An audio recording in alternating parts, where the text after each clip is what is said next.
오늘 은혜 받으실 하나님의 말씀을 같이 봉독하도록 하겠습니다. 오늘은 주기도문 시리즈 6번째 마태복음 6장 12절 말씀을 같이 한 목소리로 함께 봉독합니다. 시작. 우리가 우리에게 죄 지은 자를 사하여 준 것 같이 우리 죄를 사하여 주셨소. 예. 오늘은 주기도문 시리즈 이제 6번째입니다. 제목으로 하나님의 용서라고 하는 제목으로 피차 은혜를 나눴으면 좋겠습니다. 저는 우리 교회 이름이 참 너무 좋아요. 우리 교회 이름이 한마음 침례교회죠. 이 한마음 침례교회 하면 뭔가 좀 느껴지는 게 있잖아요. 한마음 하면 어떤 의미가 있을까요? 이 한마음이라는 이름에는요, 하나라고 하는 의미가 있죠. 또 이 한마음이라고 하는 이름의 그 의미는 한 뜻이라고 하는 그런 의미가 있죠. 더 나아가서 조금 더 넓게 생각하면 이 한마음이라고 하는 이 뜻에는 우리라고 하는 뜻이 있습니다.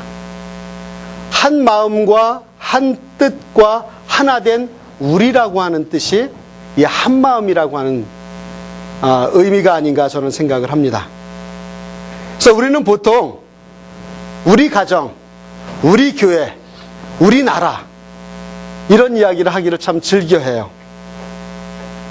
그래서 이것은 나 혼자가 아니라 당신과 나와 함께함으로 인하여 우리가 된다는 그런 의미가 있죠.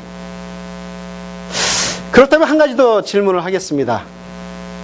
그렇다면은 이 우리를 가능케 하는 것이 있다면 그것이 무엇이겠느냐? 우리라고 하는 것으로 묶여질 수 있는 것이, 그렇게 가능할 수 있는 것이 무엇일까? 우리가 왜 그것이 가능할까? 왜 우리로 모일 수 있을까?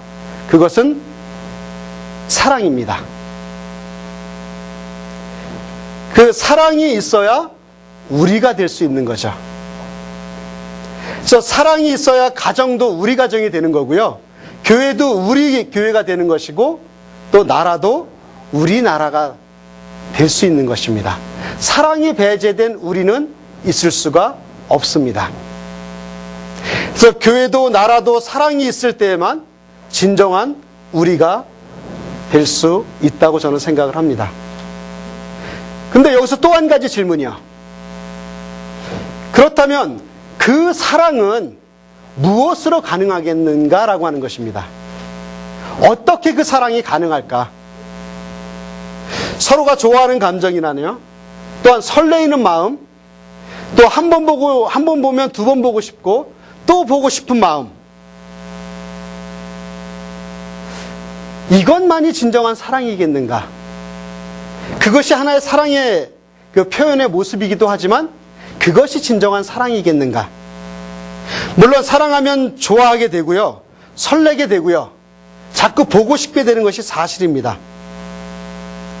그러나 그렇게 좋아하고 보고 싶은 것만 가지고 우리가 우리라고 하는 이것으로 묶여질 수 있느냐는 얘기입니다.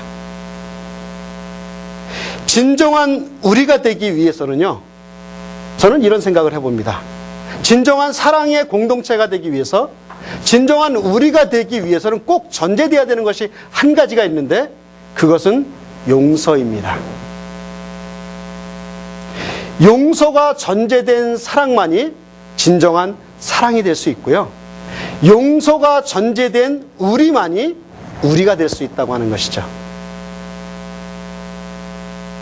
그 이유는요, 우리가 살아가면서요, 누구나 다 실수를 할 수 있고 잘못을 범할 수 있습니다. 우리가 사랑 가운데 모였다고 하지만, 우리 교회라고 하지만 항상 누구나 다 잘합니까? 항상 누구나 다 옳게 살아가고 있습니까? 그렇지 않아요.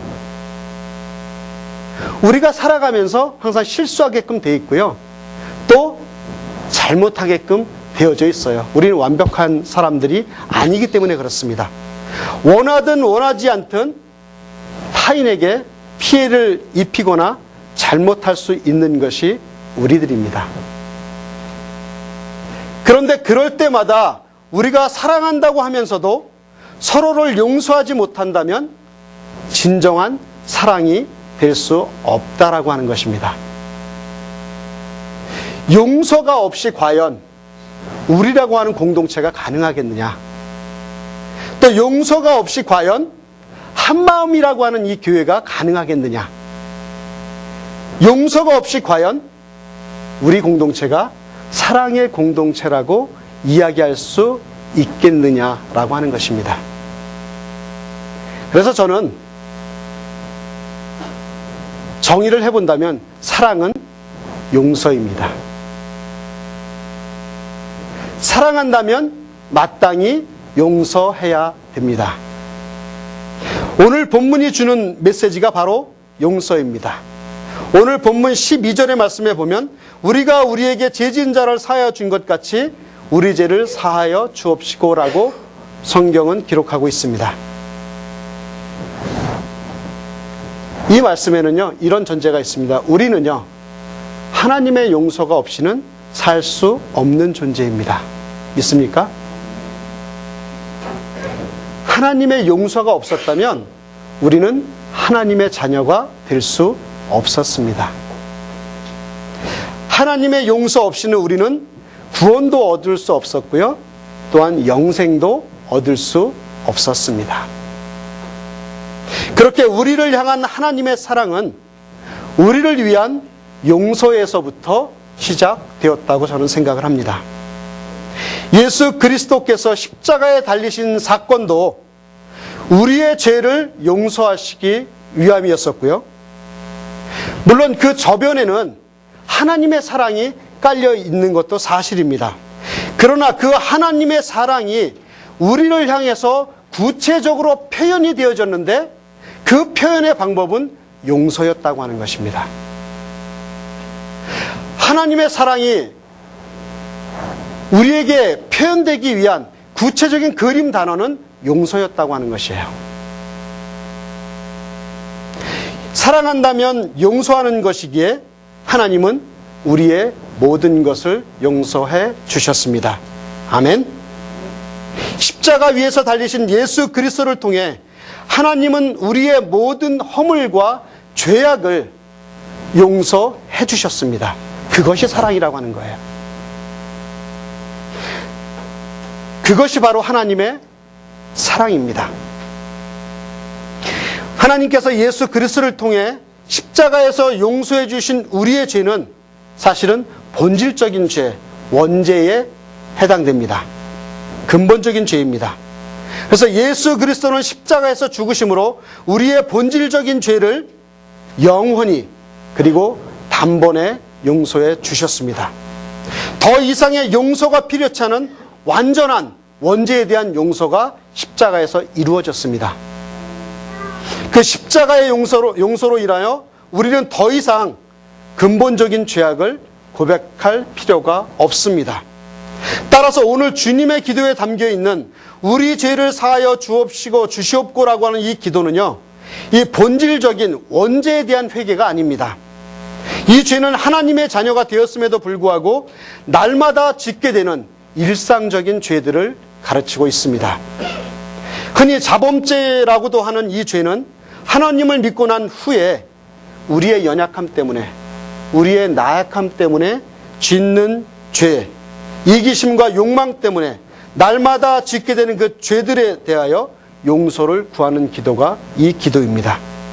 우리는 여전히 타락해 있고 어쩔 수 없이 죄를 지을 수밖에 없는 존재라는 것은 엄연한 사실입니다. 저와 여러분들 가운데 이 죄에 대해서 자유로우신 분 있으세요? 없습니다.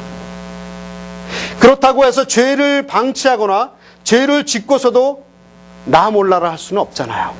그래서 죄를 지을 때마다 우리는 하나님 앞에 죄를 고백하고 용서를 구해야 될 줄 믿습니다. 그리고 죄를 짓게 만드는 우리의 옛 성품과 옛 습관들을 날마다 버릴 수 있도록 우리는 기도할 수밖에 없는 존재라고 하는 사실입니다. 그래야만 십자가에서 보여주신 하나님의 사랑을 온전히 누릴 수 있다고 하는 것이에요. 우리를 위해 예수 그리스도를 내어주신 하나님의 사랑을 날마다 우리가 누리고요, 하나님과 친밀한 교제를 날마다 나누며 날마다 더 큰 영혼의 만족을 얻기 위해서는 반드시 날마다 순간마다 짓는 죄들을 우리는 용서받아야 될 줄 믿습니다. 그런 면에서요, 우리 죄를 사하여 주옵시고라고 하는 이 기도는 우리 신앙생활에 있어서 굉장히 중요한 기도의 고백입니다. 그런데 이 기도에 전제가 있습니다. 그것은 뭐냐면 앞에 부분에 보면 우리가 우리에게 죄 지은 자를 사하여 준 것 같이. 사실 이 구절이 의미하는 바는 대단히 중요합니다. 우리의 용서와 하나님의 용서가 긴밀하게 이렇게 연결이 되어 있다고 하는 뜻이에요. 우리가 우리에게 서로의 죄를 용서해 준 것 같이 하나님도 우리를 용서해 주십시오라고 하는 의미가 거기에 담겨져 있습니다. 하나님이 우리를 용서하시기 전에 우리가 우리를 서로 용서하는 것이 마땅하다라는 그런 의미가 여기에 포함되어 있습니다. 이것은 우리가 서로 용서하지 못한다면 하나님도 우리를 용서하지 않겠다라고 하는 의미도 여기에 포함되어져 있습니다. 그래서 예수님은 이 주님의 기도가 끝나자마자, 이 주기도문이 끝나자마자 6장 14절에서 15절을 통해서 이런 말씀을, 이 말씀에 대해서 부연 설명합니다. 우리 함께 읽어볼까요? 시작.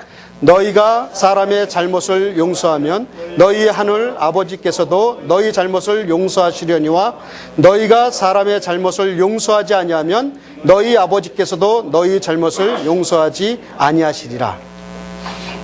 네, 여러분들, 여기서 우리가 주의해야 될 것이 있습니다. 우리가 이 말씀을 잘못 이해하게 되면요, 우리가 서로 용서해야만 우리도 하나님께서 용서하실 수 있다는 조건부 용서같이 비춰질 수 있어요. 이건 우리가 조심해야 됩니다. 이건 잘못된 해석입니다. 그러면 이 말씀이 과연 어떤 의미이겠느냐? 한마디로 이렇게 이야기합니다. 물론 하나님의 용서가 인간의 용서의 조건부가 될 수는 없습니다.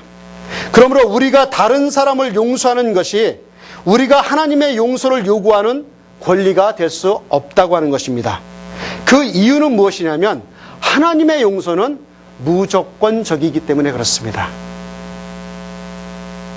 예수 그리스도께서 십자가에 달리실 때 우리에게 그 용서의 조건으로 어떤 걸 우리에게 요구하셨습니까? 전혀 그러지 않았어요. 그 목숨을 내어주시기까지 아무런 조건 없이 그는 우리의 죄를 용서하시기 위해서 우리를 위해 십자가에 못 박혀 죽으셨습니다. 무조건 달리시고요, 무조건 용서하셨습니다. 그러므로 하나님의 용서는 무조건적인 하나님의 은혜의 선물이라고 하는 사실이에요. 그래서 우리는 하나님의 용서하심에 무슨 조건을 달거나 어떤 권리를 주장할 근거는 아무 것에도 없습니다. 그렇다면 이 말씀에 담긴 진정한 의미가 무엇이겠느냐는 얘기입니다. 이렇게 제가 설명을 드립니다. 우리가요, 우리에게 잘못한 사람들을 용서하지 못한다면 우리를 향한 하나님의 용서를 온전히 경험할 수 없다라고 하는 것이에요. 하나님의 용서는 모든 것을 화해시키는 용서입니다. 만일 내 안에 아직도 타인에 대한 미움과 분노가 남아있다면 그 역시 죄입니다. 하나님께 죄를 사해달라고 용서를 구하면서도 여전히 내 안에는 다른 사람들에 대한 분노와 다른 사람들에 대한 미움을 버리지 못한다면 우리는 온전한 용서를 받을 수 없다라고 하는 것입니다. 여전히 내 안에 죄가 있는데, 여전히 내 마음 가운데 미움과 분노가 있는데 어떻게 하나님의 참다운 용서를 경험할 수 있느냐라고 하는 것입니다. 그럼 여러분들 생각해 보십시오. 마음속으로는요, 지독히 누군가를 미워하고 틈만 나면 입을 열어서 그 사람을 헐뜯으면서 우리가 나의 죄를 주님 앞에 용서를 구한다면 하나님이 주시는 그 용서함에 참 평안함을 느낄 수 있느냐라고 하는 것입니다. 그래서 여러분, 우리가 살아가면서, 우리가 삶을 살아가면서 다른 성도들에 대한, 다른 사람에 대한 그러한 죄의 모습들을 보았을 때, 나에게 어려움을 주었을 때, 그것을 탓하기 이전에 먼저 그분을 용서하고 하나님 앞에 용서를 구했으면 좋겠습니다. 그래서 좀 저는 그런 마음이 들어요. 우리 성도님들 가운데 이런 운동이 좀 일어났으면 좋겠습니다. 어떤 사람이 저에게 잘못을 했어요.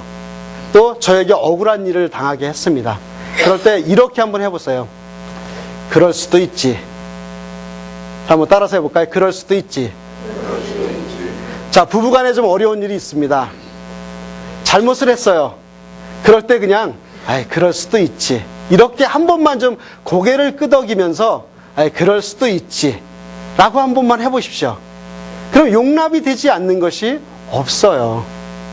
그럴 수도 있지라고 이럴 때는 그렇게 될 수밖에 없지. 그래, 우리가 사람이야. 유한적인 어떤 그 능력을 갖고 있는 어쩔 수 없는 사람이야. 그게 거기에 고백되어 있는 거잖아요. 그럴 수도 있지. 혹시 여러분들이 신앙생활하면서 여러분들에게 어려움을 주는 사람이 있걸랑 그러십시오. 난 그럴 수도 있지. 제가 목회하면서 이 진리가 참으로 귀합니다. 제가 스스로 잘못해서 또 저의 실수로 인해서 어려움을 당하는 경우도 당연히 있겠죠. 그러나 그렇지 않음에도 불구하고 이 목회자라고 하는 이 위치는 구설수에 오르게 돼 있습니다. 그러면 그럴 때마다 제가 거기에 신경 쓰고 왜 그랬을까? 도대체 이 원인이 뭘까? 도대체 누가 이랬을까? 라고 하면 제가 목회를 못합니다. 그러나 제가 지금까지 목회해 오면서 한 가지 얻은 귀한 진리는 뭐냐면 그런 이야기가 나왔을 때 그럴 수도 있지. 죄성을 가진 인간이니까 그럴 수도 있지라고 제 마음속에 웃으면서 사실 웃지는 못해요. 억울함이 있으니까 솔직하게. 그러나 제 마음 가운데 그냥 그럴 수도 있지라고 이렇게 넘기면 하나님의 은혜로 제 마음이 평안함이 찾아온 데가 한두 번이 아닙니다. 여러분, 여러분들 삶 속에서 참다운 주님의 용서하심을 누리기를 원하신다면 여러분들에게 잘못을 범하는 그 사람들에게 그럴 수도 있지라고 여유 있게 받아 누릴 수 있는 저와 여러분들이 되었으면 좋겠습니다. 마태복음 18장에는요. 이 용서에 대한 예를 아주 선명하게 보여주는 예화가 나옵니다. 일반 달란트 빚진 자의 이야기가 나오죠. 여러분들이 잘 아시는 내용입니다. 어떤 주인에게 1만 달란트라고 하는 거액의 빚을 진 종이 있었습니다. 그래서 주인은 이 종에게 이제 그의 몸과 아내와 자식과 모든 소유를 다 팔아서 그 빚을 갚으라고 명령을 합니다. 이 당시에 이제 1만 달란트를 빚을 졌는데요. 이 당시에 한 달란트는 6천 데나리온 정도가 됩니다. 6천 데나리온 하니까 여러분들이 좀 감이 안 잡히는데 이 당시에 노동자들의 하루 품삯이 1데나리온이었어요. 그러니 한 달란트가 6천 데나리온이니까 어느 정도 일해야 되는지 아시죠? 그래서 자그마치 한 달란트는 20년치 품삯에 해당하는 큰 돈이었습니다. 근데 한 달란트를 빚진 게 아니라 1만 달란트를 빚졌습니다. 그래서 약 이것을 따져보면 한 6천만 데나리온 정도의 빚을 지고 있었습니다. 이 돈은 장장 그 사람이 20만 년 동안 죽어라고 먹지도 않고 입지도 않고 해야 겨우 갚을 수 있는 어마어마한 돈이었습니다. 한마디로 평생을 수십 번 살아도 갚을 수 없는 천문학적인 빚이었어요. 그러니 자기의 몸을 팔고 아내와 자식을 팔고 모든 소유를 판다 할지라도 그 빚을 갚을 수 있을까요? 없을까요? 당연히 없습니다. 그래서 그 종이 주인에게 엎드려 빕니다. 이것을 용서해 주십시오. 제가 도저히 갚을 수 없습니다. 그렇게 주인 앞에 종이 비니까 그 모습이 너무 불쌍해서 주인은 그 어마어마한 빚을 아무 조건도 없이 모두 탕감해 주었어요. 결국 1만 달란트라고 하는 천문학적인 희생을 주인이 고스란히 떠 안아야만 되었습니다. 그 한 종을 용서하기 위해 그 주인은 크나큰 희생을 감수할 수 있었습니다. 바로 우리를 향한 하나님의 용서가 이렇다고 하는 것입니다. 우리가 평생을 수십 번을 살아도 갚을 수 없는 우리의 죄와 허물을 하나님께서는 다 용서해 주셨다고 하는 것입니다. 우리를 불쌍히 여기시는 하나님께서 예수 그리스도의 생명이라는 그 말로 다할 수 없는 희생을 온전히 치루시며 감당하시며 우리의 죄를 탕감해 주셨다고 하는 사실입니다. 우리는 이 수많은 갚을 수 없는 그러한 용서를 우리는 받은 것입니다. 사랑하는 여러분, 이 하나님의 사랑, 이 하나님의 용서에 감사하며 살았으면 좋겠습니다. 십자가에 흘리신 하나님의 사랑을, 이 용서를 늘 기억하며 살아가는 저와 여러분들이 되었으면 좋겠습니다. 그래야 우리가 서로 용서하고 사랑하며 살 수 있을 것입니다. 그런데요, 이 1만 달란트를 탕감받은 종의 모습을 한번 보십시오. 자기가 받은 사랑을, 용서를 까맣게 잊어버립니다. 그래서 그는 길을 가다가 자기에게 100데나리온, 1만 달란트를 용서받았던 사람에게 자기에게 100데나리온 빚을 진 동료를 만나게 됩니다.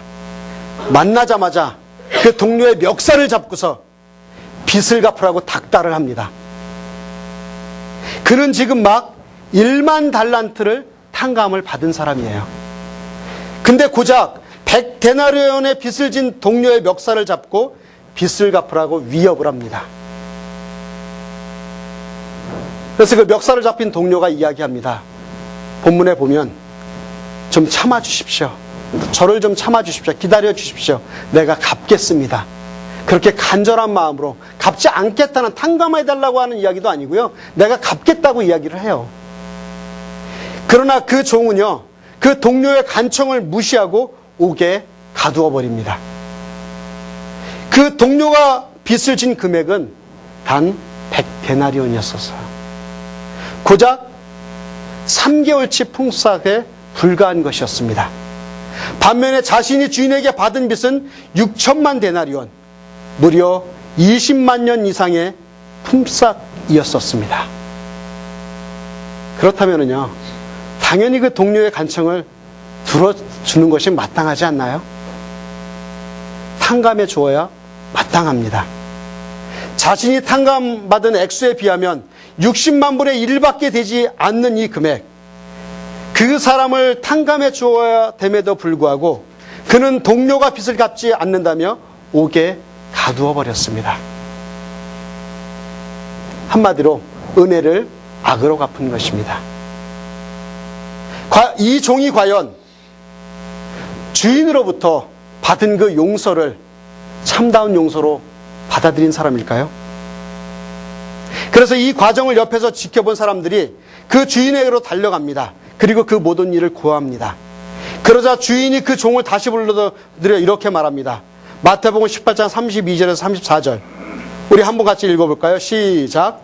악한 종아, 내가 빌기에 내가 내 빚을 전부 탕감하여 주었거늘 내가 너를 불쌍히 여김과 같이 너도 내 동료를 불쌍히 여김이 마땅하지 아니하냐고 주인이 노하여 그 빚을 다 갚도록 저를 옥졸들에게 넘기니라. 성경에서요, 이 빚이라고 하는 단어와 죄라고 하는 단어는 동일한 동의어입니다. 그래서 이 비유의 말씀은요, 서로가 서로의 죄를 용서하라는 그러한 비유의 말씀입니다. 우리는 하나님 앞에서 6천만 데나리온의 빚을 탕감받은 사람들입니다. 거기에 비하면 우리 주변의 사람들이 내게 아무리 잘못해봤자 100데나리온에 불과합니다. 우리가 하나님께 탕감받은 죄에 비하면 조적지열, 세발의 피입니다. 그럼에도 불구하고 우리가 우리의 동료를 용서하지 못하고 또한 그가 나에게 범한 그 잘못을 우리가 용납하지 못한다면 그것은 하나님의 용서를 잃어버린다고 하는 사실입니다. 그래서 주님은 이 비유의 결론을 다음과 같이 이야기합니다. 마태복음 18장 35절을 함께 같이 읽습니다. 시작. 너희가 각각 마음으로부터 형제를 용서하지 아니하면 나의 하늘 아버지께서도 너희에게 이와 같이 하시리라.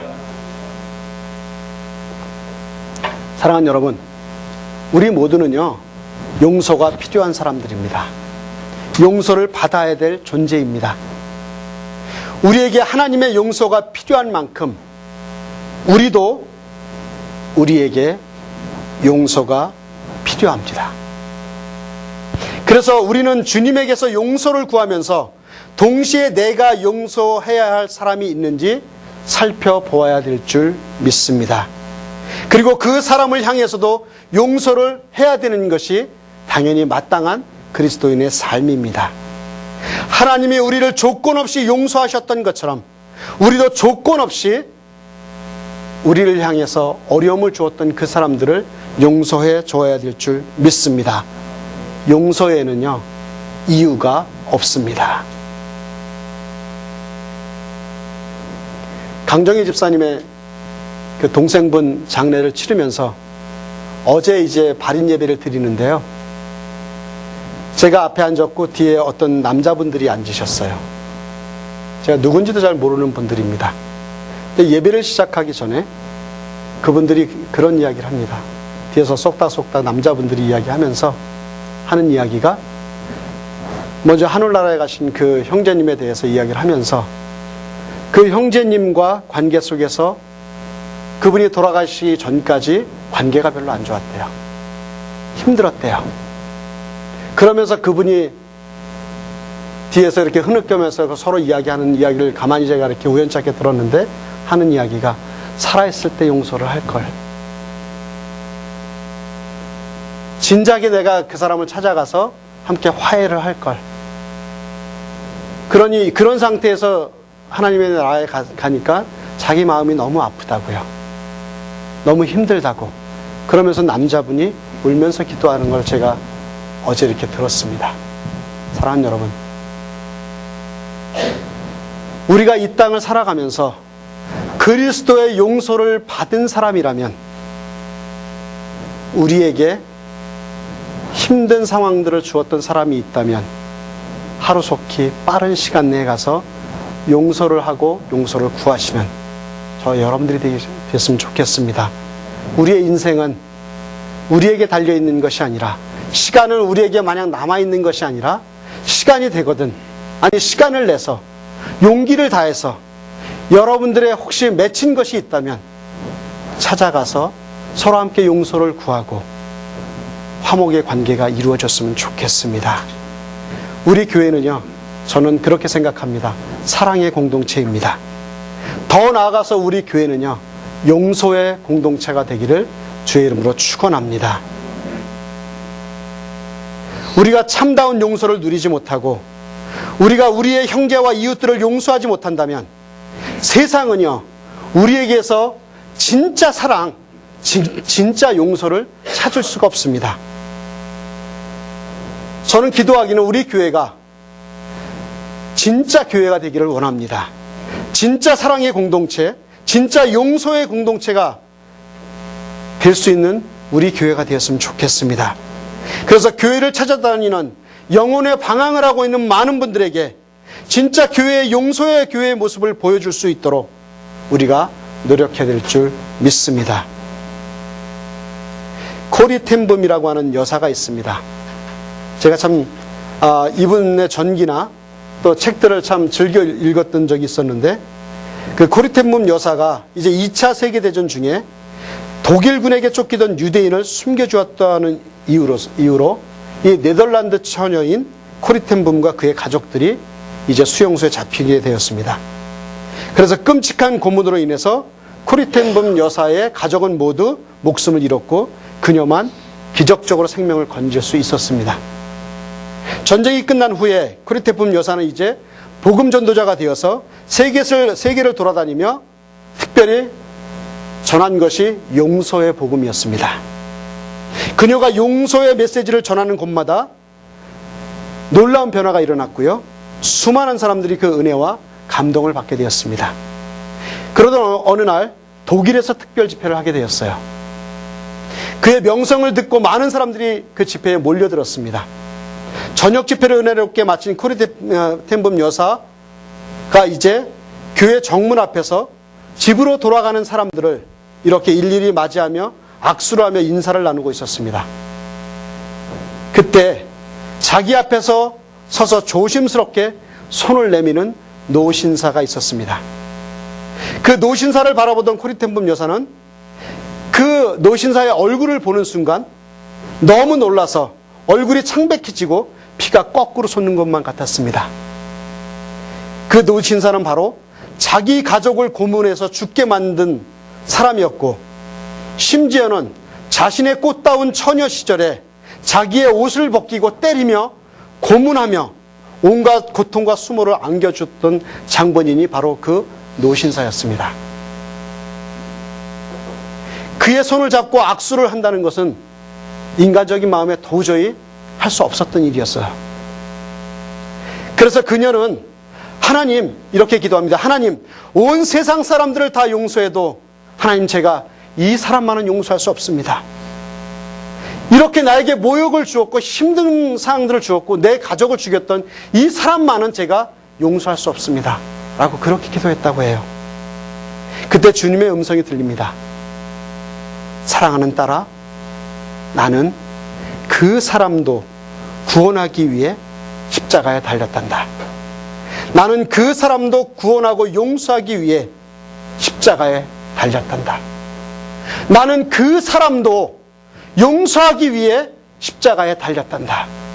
이 음성이 코리 텐붐 여사에게 들려왔습니다. 그 음성을 들은 이 코리 텐붐 여사가 이제 놀라운 주님의 사랑과 용서를 깨닫게 되어서 이제 그 노신사에게 용서의 손을 내밀었다고 이야기합니다. 그 후에 이 코리 텐붐 여사가 자신의 생애를 되돌아보면서 자신의 생애에 있어서 가장 은혜의 순간은 바로 그때 그 노신사의 손을 잡고 그에게 용서를 베풀었던 때가 가장 은혜로웠던 자리였다라고 그의 자서전에서 그는 쓰고 있습니다. 사랑하는 여러분,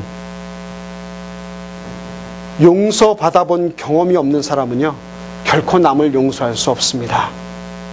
용서받아본 경험이 있는 사람만이 용서할 수 있습니다. 우리 모두는요, 씻을 수 없는 죄, 죽을 수밖에 없는 죄를 하나님께로부터 용서받은 사람이요, 지금도 용서받고 있는 사람들입니다. 그 놀라우신 하나님의 은혜와 사랑을 누리기 위해서 우리는 오늘도 우리에게, 우리를 향해 죄를 지은 사람을 위해서 용서해 주어야 될 줄 믿습니다. 우리가 남을 용서할 때 그것이야말로 용서받은 삶이요, 진정한 그리스도인의 삶의 모습이라고 생각을 합니다. 사랑하는 여러분, 이제 우리가 이 땅에서 살아가는 동안에 우리 모두가 하나님의 그 크신 용서를 받은 사람들답게 우리가 우리에게 죄 지은 자를 용서하는 용서의 그리스도인이 되시기를 주의 이름으로 축원합니다. 여러분들이 이 예배를 마치고 돌아갈 때, 집에 돌아가서 혹시 여러분들 마음 가운데 맺힘이 있었거나 여러분들과의 관계 속에서 막힘이 있거나 나의 용서가 필요한 그러한 영혼들이 생각이 난다면 편지를 쓰십시오. 전화를 용기 있게 들으십시오. 이메일을 쓰십시오. 그러한 용기를 내어서 용서의 공동체, 용서의 사람으로 너희가 서로 용서함과 같이 내가 너희를 용서해 주시겠다고 하는 이 예수 그리스도의 가르침에 순종하며 살아가는 용서의 공동체가 되기를 주의 이름으로 축원합니다.